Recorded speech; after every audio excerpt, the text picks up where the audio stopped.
dear. All right. Hi, everybody. So today we are going to cook traditional hot cross buns and a cheese dip, which is very groovy. I will show you on here. So on my week, and I've actually, I've already prepped my child's dinner, which is quick tomato and basil gnocchi. And I've got the loaded burrito bowl half done as well. So I've been very busy this afternoon.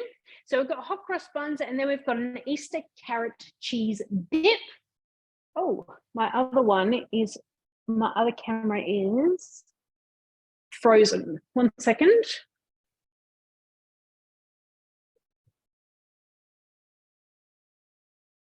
Later, got it. How's that? You see that now? Oh, there we go. I've been pointing away and you've not been seeing anything. So the Easter carrot cheese dip is actually shaped like a carrot, which is pretty cool. But what we'll do is we'll get into our hot cross buns. So same as every recipe, we've got a picture at the start and a picture at the end, and then we've got all our instructions, hints and tips, piping, utensils, all that sort of stuff, and our nutrition. Now, I've actually pre-made one batch so that we can skip ahead and then come back and make a second one. So I am going to jump to this step. So what you can do, if you've got a really long recipe and you just want to do part of it, you just press on that step and away we go.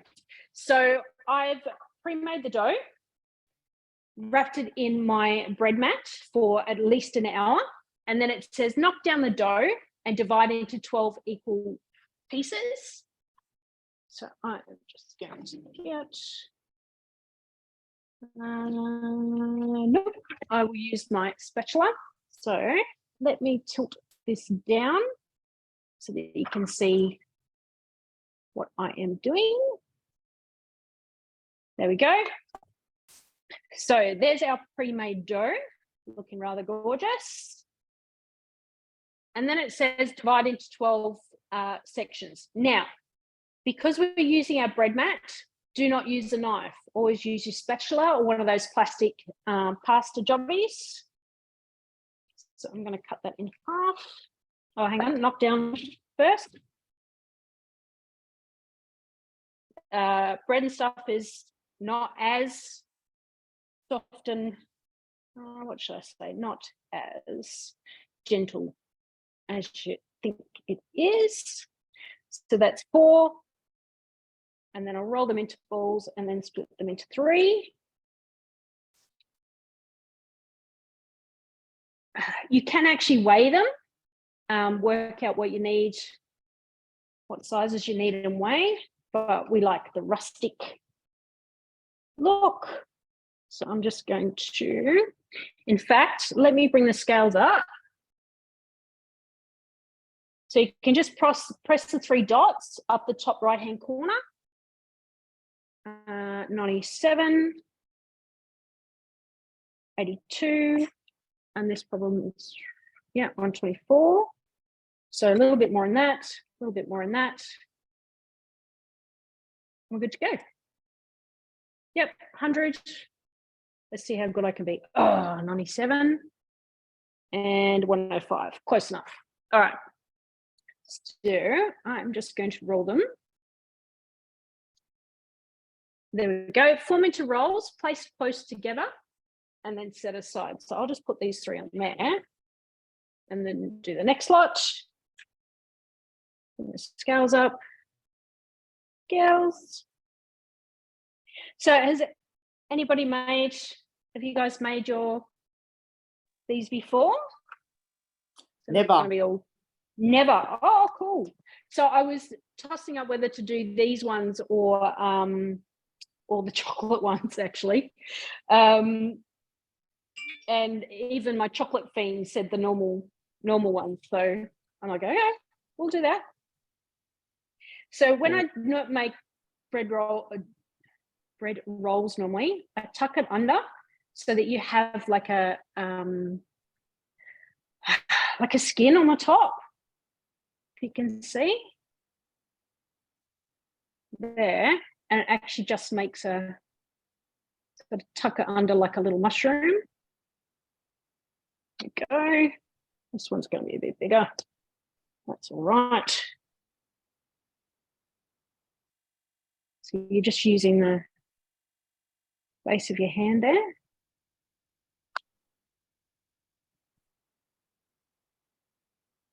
And try and get, I guess, where there's not as much fruit sticking out the top.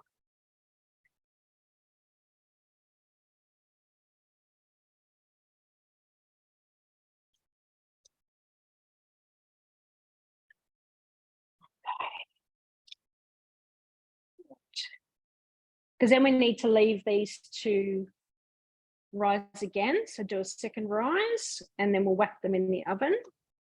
And in between time, we'll make the second dough. All right, so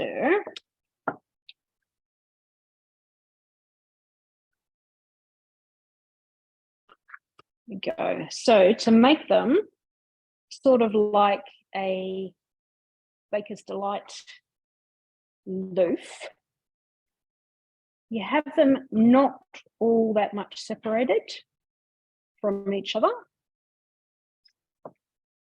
Let's move that out of the way.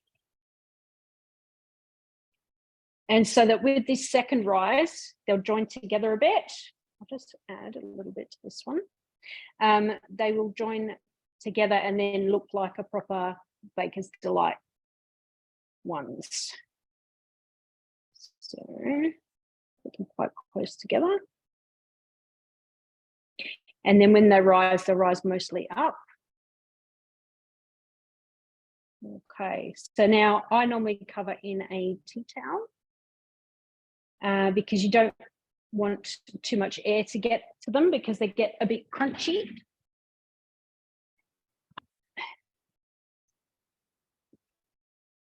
So I'll put these over here. Ready to go. And then I'll put my next lot of dough.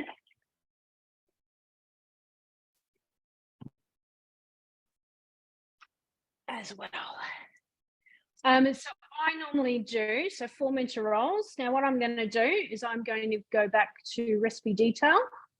And what I can actually do is then go from step 1.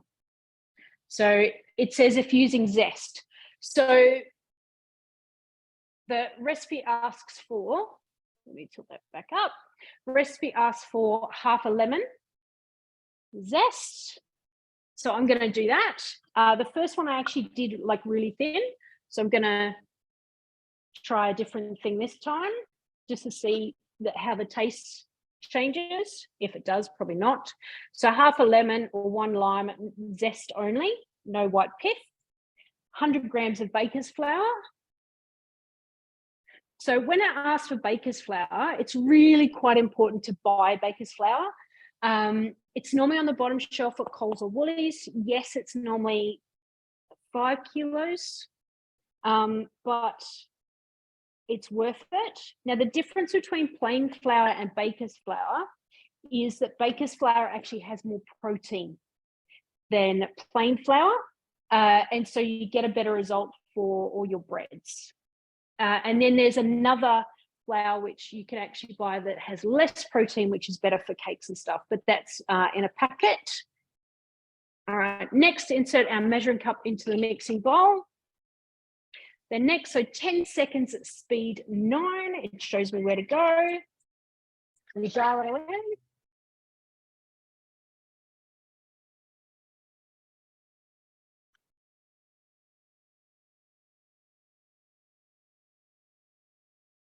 Alrighty, so transfer into a bowl and set aside.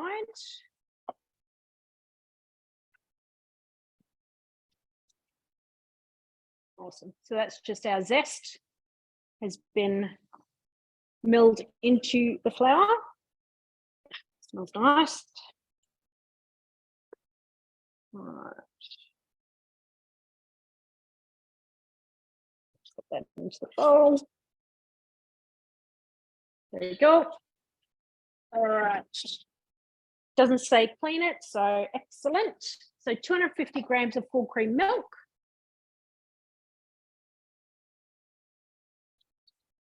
So this is a little bit of a different process, obviously, to bread. There we go, 250. And then a tablespoon of dried yeast. So I just buy the red cylinder from Woolies or Coles. Now, when you do your yeast, make sure you go around the bowl so that the yeast doesn't actually sit on top of the knob of the blades and doesn't get mixed in. So we always make sure that we go around. There we go. Then next, insert measuring cup, and it's 3 minutes 37 at speed 1. And all I need to do is go around to 1. So whilst that's going, what I will do is I will share my cookie dough so that you can get a better look at what we're doing. All right. Okay, so into my week. So I've got the hot cross buns and the Easter carrot cheese dip. That looks awesome. We actually did that at a cooking class about 2 weeks ago, and I was not quick enough to get some. So that's why I'm making it tonight. And then I'm not sure if you know, but you can actually make your own crackers, which is fantastic. I didn't actually get around to making any today, but I'll hopefully do a video soon. So ways that we can explore cookie dough. So I've got my website open in Chrome. So when I hit, and also up the top here within my profile, I actually have, I've chosen time saving cook at the moment. And then here in my filter, I have English and then all countries. So when you first log in to Cookie Dough in Australia, you have all the Australian recipes. So you have English and then you have country Australia. So it's about 3,000 recipes. When you actually deselect Australia, you actually get access then to nearly 11,000 recipes so far, and more recipes get added every month. And so that's England, America, Canada, Australia, and any of the other countries that have actually published English language recipes. So let's hit explore again. So then when I hit search, you can see up the top here, I've got 10,787 results. So what I did before, I looked at hot cross buns, and there's quite a few different ones. These brioche ones actually look pretty good as well. You've got vegan ones, chocolate ones, oh, there you go, gluten-free ones as well, which is great because I know quite a few people are gluten-free, and then hot cross scones, which is quite interesting. And then another way that you can look as well is you can go to your filters. So let us go tags. I'm actually going to do Easter and see what it gives me. So 749 results of what things Cookie Dough thinks is Easter worthy. So yeah, cinnamon buns. There's that brioche I'm going to make very soon. So there's all sorts of things that it thinks is Easter worthy. All right, let us stop share. So with the chimes of the Thermomix, you can either press the button, press the screen, or press next. So reserve grated zest and flour mix, we pop that back in. That was that there. Next, 400 grams of baker's flour. If you've got any questions, pop them in the chat.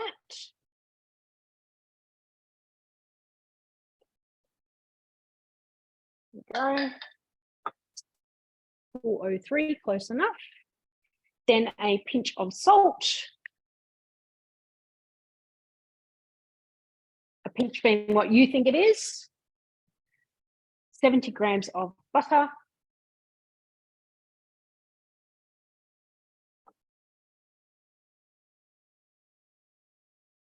There we go. 50 grams of caster sugar. That's my 50, yeah.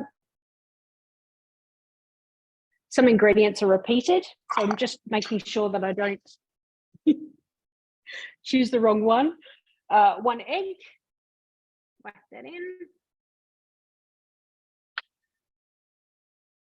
Next, so I have put my teaspoon and a half of cinnamon, teaspoon and a half of ground nutmeg, and half a teaspoon of ground cloves, all in the one bowl, ready to go. Next, insert the measuring cup. So 6 seconds, speed 7. So it's just going to mix it first.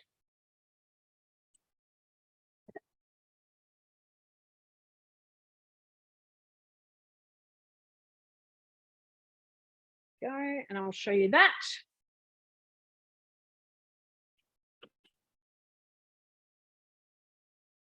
There's that mixed. So then scrape down the sides. I always scrape around the bowl. So I feel like you get more bang for your buck. And then wipe on the side and tap it on the inside.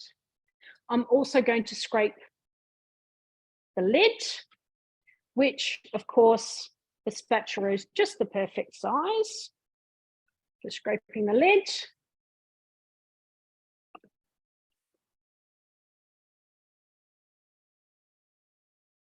There we go. And then we've got our next few bits. We've got 100 grams of sultanas. And then 70 grams of currants. Now, of course, if this was me that was going to eat all of them, I would choose cranberries because I don't like fruit. I don't like dried fruit. Currants and what are they called? Sultanas. Just a thing. Everybody's got their thing. That and Brussels sprouts and peas. All right, so 2 minutes, knead. So this is a knead function. When it's kneading, not as much with this one, but just make sure that you're in the kitchen so that it doesn't get a big clump and start walking. So it's a mode, so we've just got a picture. We only need to turn our silver dial 1 click and away it goes for the 2 minutes. There we go. And grab our mat back over. So with breads and baking with Thermomix, this doesn't have any preservatives in it. So make it, bake it. If you don't eat it that day, freeze it. Same as with our breads and things like that. It's super fresh and awesome. Just slice it up, or if it's bread rolls, put it in baggies and stick it in the freezer. And then they're perfectly fine when they defrost. They're still super fresh. What else can I tell you? So it's just as easy as this to make your hot cross buns or even just normal buns. So same with hot cross buns here. Let's have a quick look at recipe detail at the number of ingredients. So if you just count 1, 2, 3, 4, 5, 6, 7, 8, 9, 10. Okay, so we've got spices and stuff, but it's a lot less numbers than your Woolies or Coles or all the other things. And I can still see on top here what time I've still got, 32 seconds. So I won't change to cookie do because we've only got 30 seconds to go. Did anybody have any questions about anything so far? Not that I've done anything terribly radical as yet. All right.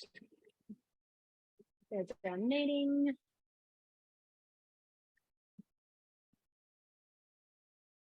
All right.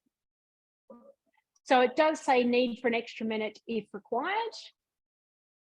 So next, preheat oven to 220, which I already have done. And there is our dough, looking rather luscious. So handy hint for young players. When you are doing dough and spaghetti, turn the bottom of the blades and you should get pretty much everything out of there. And then what I'm going to actually do is I'm going to do the flick. So all we do is just flicking the dough off of the blades, same as if you've got, so I'm just going to hop out of the recipe here with my little house. I'm going to dial it straight to 10 for less than a second. And it just flicks everything off. So when you're doing dips and breads and stuff like that, and cupcakes, that has flung it off. So then I'm going to, there we go. Get some more of that dough. Now, what I could do after this is use our pre-clean mode to clean the bowl. So all you do is put a litre of water and 50 grams of vinegar in the bowl.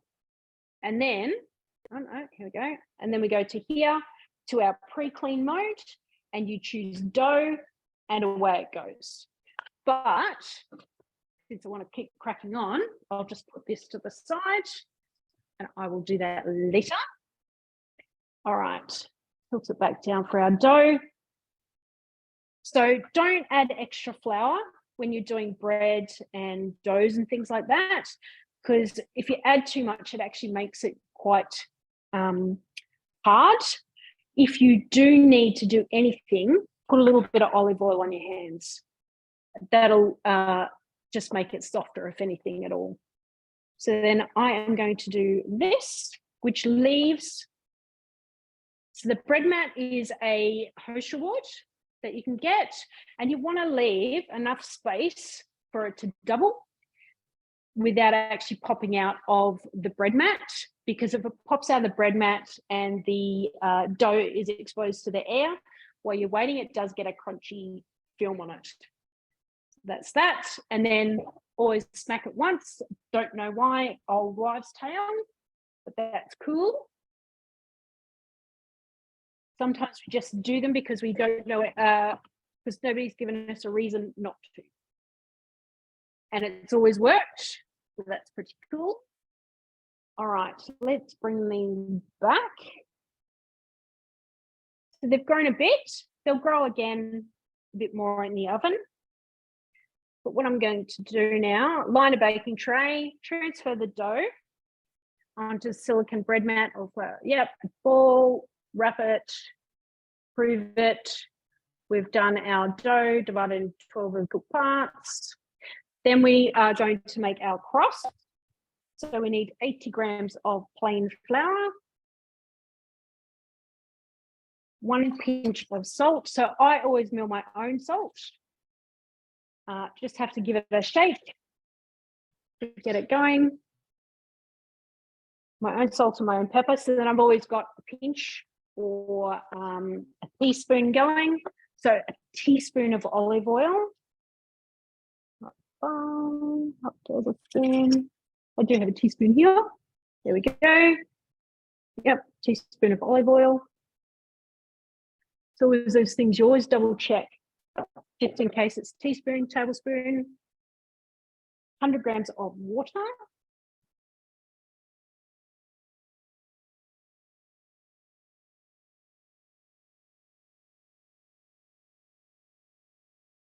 Oh, that'll do. Right. Put it back over there. Insert the measuring cup. And then it wants just get 30 seconds, speed 4. Now I could get a fancy piping bag out, but I'm not going to. I'm just going to use a dodgy old plastic sandwich bag. I'm just going to cut the tiniest bit off the edge. Hopefully it's tiny enough, not too big.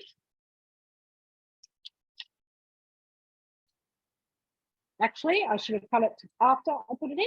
So I'm going to turn it around. Okay, pour into a piping bag and pipe the crosses. So that splattered a little bit. So what I'm going to do is just going to mix it.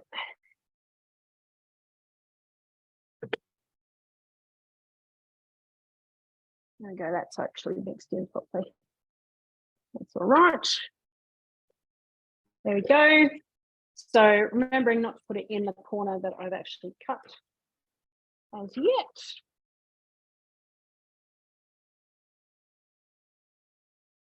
So what you could do is actually put it into a cup or something.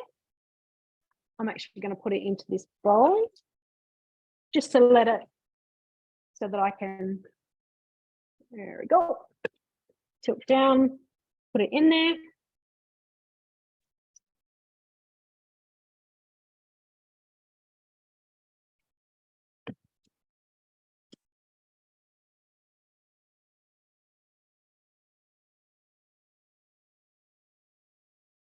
Good enough. I'm making a big mess. All righty.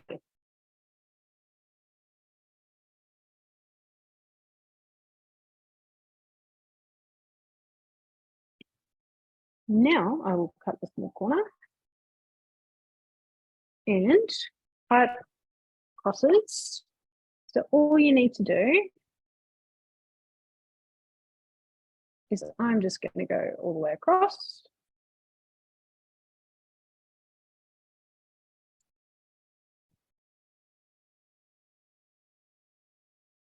As I can. And then across this way. Probably a little thick. That's okay.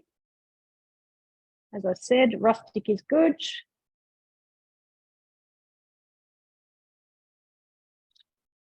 Yep. One that's a little bit wonky. That's all right. It's always one. There's always one. Okay. So then next, bake for 10 to 15 minutes until golden brown. And then what we do is we put some water and stuff on to make a glaze. So I'm going to do that. There's our hot cross buns. Oven is hot. Set.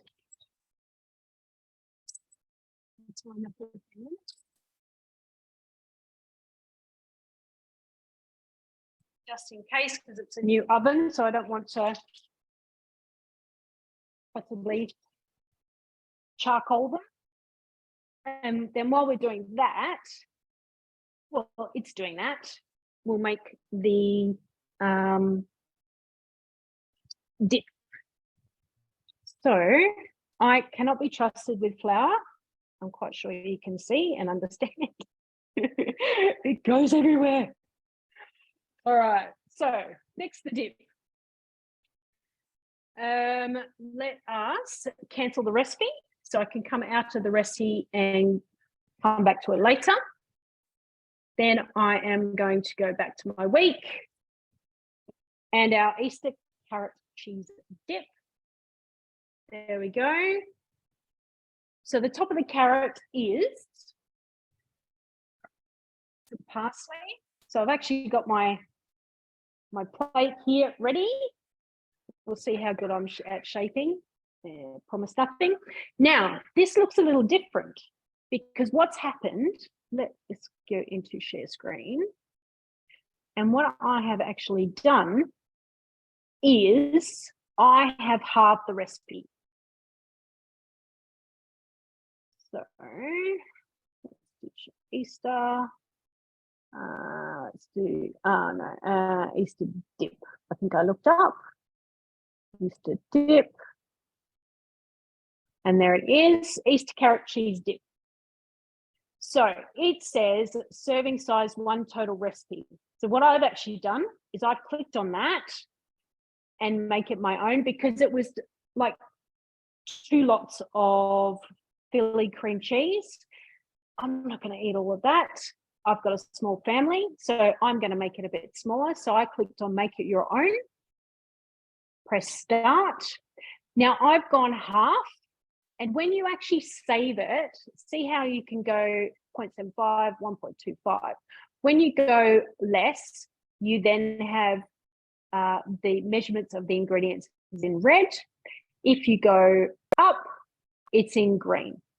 Now, if it's not a recipe, so quite a lot of the recipes you can actually choose, it doesn't say make it your own. It actually says choose what serving size you want. This one I haven't got to yet. So I'm making it my own. When I make it my own, it actually saves into my created recipes. So let's have a look at that I've already done before. And there's our Easter carrot cheese dip saved as a half portion. And then all I did was cook today, come to my week. You can see the yellow line down the bottom is the one that I have changed the portion for. And I've also changed the portion for hubby and my's burrito bowl. So then once I come over here to my Thermomix, it's now a created recipe. So it says imported by Lisa, and we start cooking. Enjoy cooking your own recipe creation. Okay, it says place the red Leicester in the mixing bowl and grate. Now, what I do know is I can actually bring the scales up by pressing the ingredient. So it actually says 100 grams of the red Leicester, which is, oh, hang on. I was sharing. Let's stop sharing. There we go. Okay. So here's our Thermomix, 100 grams of red Leicester cheese cut into pieces. There we go, 101. And then it says grate 5 seconds, speed 7. So I click on that because it's underlined and it brings up my time, temperature, and speed. So I'm going to pop that in there. So it's 5 seconds, speed 7. Away we go. And I can hear that it's already finished. It's transferred to a bowl and set aside. So that's going to be our covering for our carrot. Oop, not cold enough. That's all right. So you've got to leave your cheese, learn your lesson from my good self. You've got to leave your cheese in the fridge. So then it will clump up properly, but that's all right. I will do that later. There's always something. There's always something.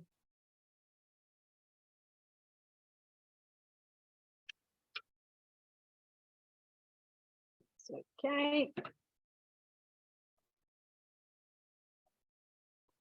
Right. Next, place the carrot and the spring onion. So I've just kind of cleaned that out. Right, so carrot and spring onion. So half a carrot and 1 spring onion.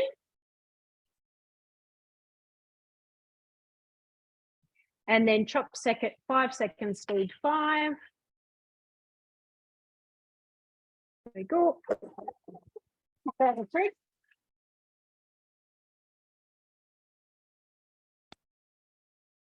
I'll just make the cheese hard again.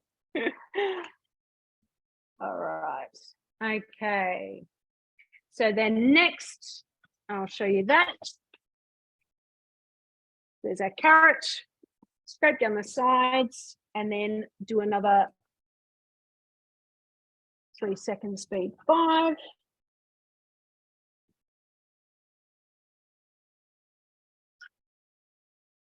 So 3 seconds, speed 5. There we go. Mm-hmm.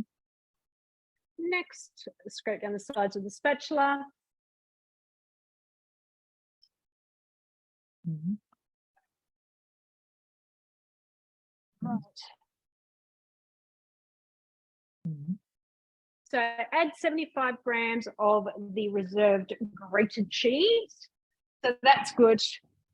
I'll just, most of it's going to get mixed up anyway. So that's handy. 74 grams of grated cheese. What does it say?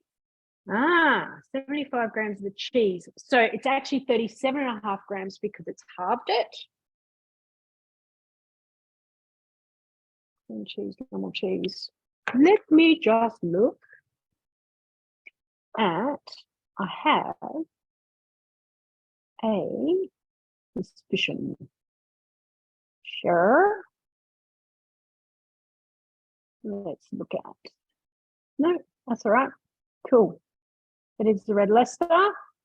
Just checking it was not some other random cheese.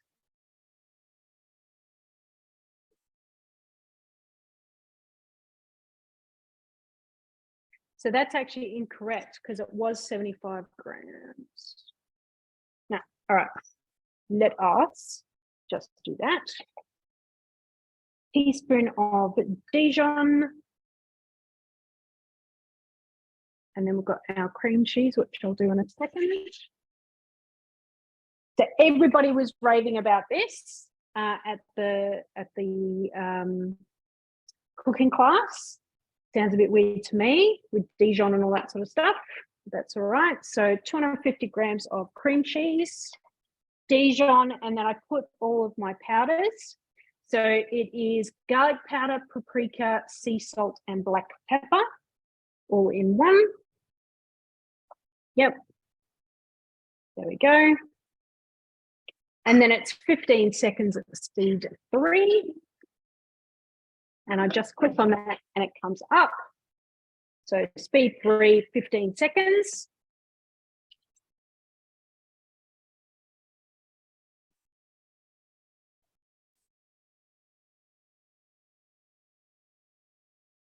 And then we'll see how it goes. And then I've got my plate all ready to go.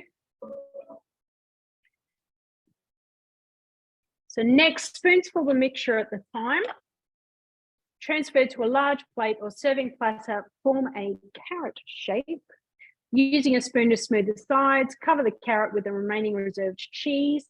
So what I might have to do is I will make my carrot shape and then actually grate the other 50 grams of Leicester cheese that we had left. And then tilt down. All right. Does look pretty groovy though. Going. Oh, that's nearly done.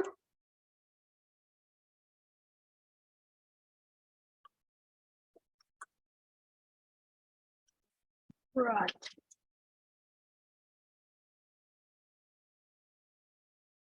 So I will make that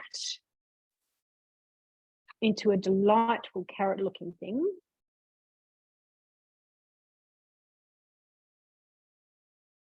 After. Don't know if you really want to watch me biting that dip, but you can kind of see where it's going. And then what we will do is we will then go back. So patting down to adhere the surface, arrange the parsley at one end to look like the leaves or a carrot, serve dip immediately with crackers or cover with cling film and place in the fridge until needed. And then it says, enjoy your dish. And we press finish. Then what we're going to do is go back to our hot cross bun recipe. Let me just get my hot cross buns out. Oh, okay. Yes, the oven was fast. So hopefully the second batch will be much better. Oh, God, they're even smoking now. All right, that side doesn't look too bad. This side, a little bit crunchy. So obviously I should have turned the temperature down. I did leave it 5 minutes, like set it for 5 minutes sooner. So that is obviously one needs to learn one's oven. But so then we go back to my week, we go to my hot cross buns, and then we scroll right down to our syrup. And basically it is water and sugar and 2 tablespoons of each, 2 minutes, 100, speed 3.5. And then using a pastry brush, you just dab it on and away you go. All right. And then next, allow to cool on tray and serve warm. And that's what they're supposed to look like. Mine are just a little bit brown on the edges. So I'll remember that for the second batch. But, and you can see how I've done like the thicker piping, that maybe a little bit thinner might have been better. But that's okay. It's been a couple of years since I've made hot cross buns. Did anybody, I will just stop recording. Thank you everybody for watching on YouTube.